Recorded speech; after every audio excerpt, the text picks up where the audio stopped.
All right, I'm having some fun today. It's me and my microphone. A knife, why not? All right, so today we're gonna talk about how tactical brands should be able to structure profitable offers without killing their margins. It's Black Friday season.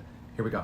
All right, so real quick, I'm Brian for Fusion Marketing. So today we're gonna break down how to build offers that actually make sense, offers that don't destroy your margins or cheapen your brand, and actually build loyal, repeat customers. Because let's be real, every year, this time or so, we hit the same wall. October rolls around, the world's screaming Black Friday. I know I'm doing a little bit of it, but tactical brands everywhere kind of start panicking. Like, should I discount? Should I hold my ground? Will I lose sales if I don't do something early? All right, can't use the knife anymore.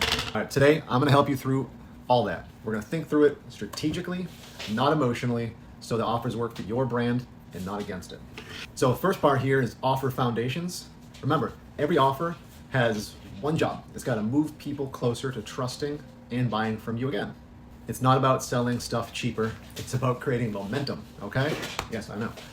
When you're building an offer, think of it like you're setting up your gear. It has to fit your specific reason. It has to fit your environment, AKA it has to be for your audience. It has to be for them. So first, you need to know your why. Why are you doing this? Do you want to acquire new customers really fast? Do you want to reward loyal ones? Or do you want to boost average order value? Once you know that, you can kind of start deciding the value, like how much value you can afford to trade for that specific outcome, okay? Even if it's giving a free t-shirt to loyal customers, they love that, they're gonna hang around. Part two, pricing psychology is where I love to nerd out. Okay, but here's also where a lot of brands screw it up. They just throw random discounts around thinking about it, or not thinking about it in this case, but they don't think about the perceived value, all right? So let's break down some of the popular structures and when to use each one. Easy one, first one, percentage off. We all see it everywhere. It's easy math, 20% off. It's got broad appeal. The problem, everyone does it. It's lazy. Unless your product has that high perceived value, I'd kind of steer away from that. Unless you're gonna do some weird numbers like 17% off or 23% off. That way it feels intentional and not just like they're pulling it out of their butt. $2 off. My favorite one to do here, tactical gear and that $99, $149. This works great when your audience thinks logically. They want to see the cash saved. So, for example, you save 25 bucks when you buy a holster from us. Most people know 80 to 120 bucks will be a nice holster. I saved 25, boom, done. Third, F word, free shipping. This is good for low AOV products where shipping might be a hesitation. The human brain hates fees more than it loves savings. So if you can't afford free site-wide shipping, offer it above a certain cart threshold or on a specific product. Make people kind of work for it. Fourth here is the BOGO or bundle offers. These are great for consumable accessories like stuff they're gonna be buying all the time, cleaning kits, medical kit refills, coffee patches, that sort of stuff. The psychology here is that it feels like free gear. You're protecting your margins, you're moving some volume, and you're still making sure you get some cash on the back end for you. Next one here is my favorite. We can really dive into this another time, but tiered rewards. Spend 100 bucks, get 10 bucks off, spend 200, get 30 off. These sorts of things work beautifully for our audience because we love earning the deal. It almost feels gamified. We're trying to spend an extra 15 bucks to get that discount. Guilty. The takeaway for all this is discounts don't equal desperation. When they're used right and you communicate them with confidence, it can be done without affecting your brand negatively. So, part three here is the timing. Let's talk about the elephant in the room. Holiday chaos. Black Friday, aka Black Month. It's crazy, right? But the truth here is that not every brand should play the same game. The two camps we kind of break it down to is the folks that hold the line. They're going to wait until Black Friday and that's all you get. These are typically those legacy-driven companies, the ones that want to be, the ones whose audience they're built and they're there because of trust, not discounts. They do one sale a year, usually Black Friday, Cyber Monday time, but they make it count. All right, they don't do 5% off on Black Friday.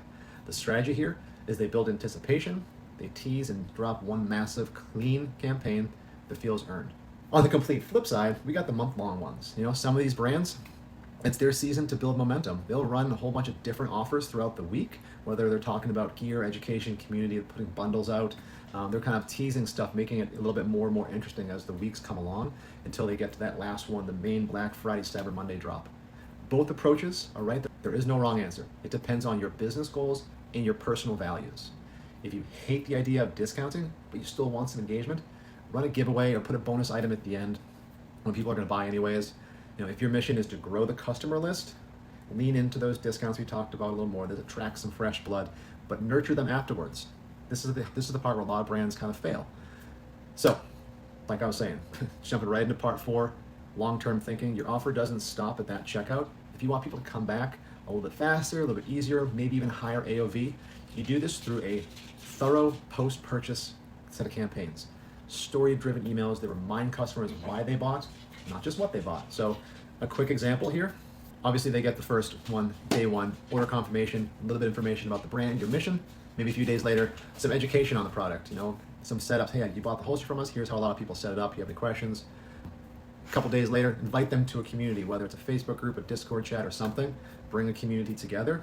And lastly, introduce them to those complementary products where you kind of show them more content, and it kind of helps people come back a little bit more and becomes less of a one-night stand. So if you remember nothing else from today, remember this. The best offer is one that feels good for both sides.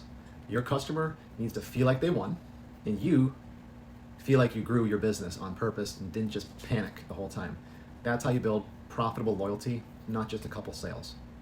So I hope this hits home. If anyone has any questions about any of the stuff that we've gone through here, hit me up. But I love to talk to folks through all this stuff because it can get a little bit difficult with how to set some of this stuff up. So hit me up in the comments. I'm around, and I won't be using a knife next time as a microphone.